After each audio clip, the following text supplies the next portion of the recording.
ನಿಲ್ಲಲೇಬೇಕು. ಸಂತೆಯಲ್ಲಿ ಮಾರಾಟ ಮಾಡುವ ಸಿಲಿಂಡರ್ ದಂಧೆಗೆ ಕಡಿವಾಣ ಹಾಕಲೇಬೇಕು. ಜನಸಾಮಾನ್ಯರ ಬದುಕನ್ನು ರಕ್ಷಣೆ ಮಾಡಲೇಬೇಕು. ರೈತರನ್ನು ಬೀದಿಗೆ ತಳ್ಳಲು ಯುದ್ಧ ನಿಲ್ಲಲೇಬೇಕು. ಶಾಂತಿ ಸುವ್ಯವಸ್ಥೆ ಕಾಪಾಡಲೇಬೇಕು. ನಡೆಸಿರುವ ದೇಶಗಳ ಮಧ್ಯೆ ವಿಶ್ವಸಂಸ್ಥೆ ಮಧ್ಯ ಪ್ರವೇಶ ಮಾಡಲೇಬೇಕು. ಬೇಕೇ ಬೇಕು, ಬೇಕೇ ಬೇಕು. ಈ ಕೂಡಲೇ ಶಾಂತಿ ನಿಲ್ಲಲೇಬೇಕು.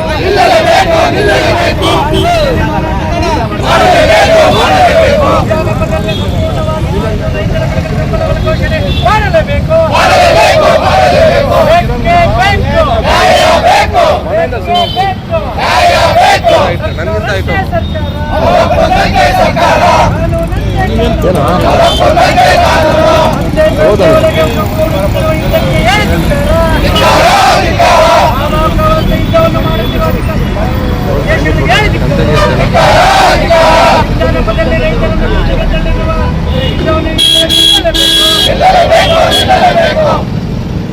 ಶ್ರೀಮಂತ ದೇಶಗಳಿಗೆ ಯುದ್ಧದ ಚಟ, ಮನುಕುಲಕ್ಕೆ, ರೈತ ಕುಲಕ್ಕೆ, ಬಡ ರೈತ ಕೂಲಿ ಕಾರ್ಮಿಕರಿಗೆ ಪ್ರಾಣ ಸಂಕಟ ಆಗ್ಬಿಟ್ಟೆ. ಒಂದು ಕಡೆ ಯುದ್ಧ ಪ್ರಾರಂಭವಾಗಿ 15 ದಿನ ಆಗಿದೆ. 15 ದಿನದಲ್ಲೇ ಏನು ಕಮರ್ಷಿಯಲ್ ಸಿಲಿಂಡರ್ ಏನಿದೆ ಅದು ಕಾಳಸಂತೆಯಲ್ಲಿ ಮಾರಾಟ ಆಗ್ತಾ ಇದೆ. ಆ ಮಾರಾಟ ಆಗ್ತಂದ್ರೆ ಓಟೋದ್ಯಮ ಸಂಪೂರ್ಣವಾಗಿ ನೆಲಕಚ್ಚಿದೆ. ಆ ನೆಲಕಚ್ಚಿದ ಹಿನ್ನೆಲೆಯಲ್ಲಿ ಇವತ್ತು ರೈತರು ಲಕ್ಷಾಂತರ ರೂಪಾಯಿ ಬಂಡವಾಳ ಹಾಕಿ ಬೆಳೆದಿರುವಂತಹ ಎಲ್ಲಾ ಬೆಳೆಗಳಿಗೆ ಯಾವುದೇ ರೀತಿಯ ಬೆಲೆ ಇಲ್ಲ. ಹರಾಜು ಪ್ರಕ್ರಿಯೆ ಕೂಡ ನಡೀತಾ ಇಲ್ಲ. ಕೇಳಿದ್ರೆ ಸಿಲಿಂಡರ್ ಸಿಗ್ತಾ ಇಲ್ಲ ಅಂತ ಹೇಳ್ತಾರೆ. ಇನ್ನು ಕೃಷಿ ಪರಿಕರಣಗಳು ಇವತ್ತು 100 ರೂಪಾಯಿ ಇದ್ದು 1000 ರೂಪಾಯಿ ಆಗಿದೆ, 1000 ರೂಪಾಯಿ ಇದ್ದು 5000 ಆಗಿದೆ. ಅದು ನಿಯಂತ್ರಣ ಇಲ್ಲ. ಜಾಸ್ತಿ ಮಾತಾಡಿದ್ರೆ ಮಲ್ಚಿಂಗ್ ಪೇಪರು ಕೊಡಲ್ಲ ಅಂತಾರೆ, ಡ್ರಿಪ್ಪು ಕೊಡಲ್ಲ ಅಂತಾರೆ. ಈಗ ಸಾವಕ ಏನು ಬೆಳೆ ಇಕ್ಕದ ವಾಣಿಜ್ಯ ಬೆಳೆಗಳು, ಈಗ ಟೊಮೆಟೊ ಇರ್ಬೋದು, ಕ್ಯಾಪ್ಸಿಕಮ್ ಇರ್ಬೋದು, ಬೆಳೆ ಇಕ್ಕಂತ ಋತುಮಾನದಲ್ಲಿ ಈ ತರೀತಾ ಇದೆ. ನಾವೆಲ್ಲಿ ಹೋಗ್ಬೇಕು?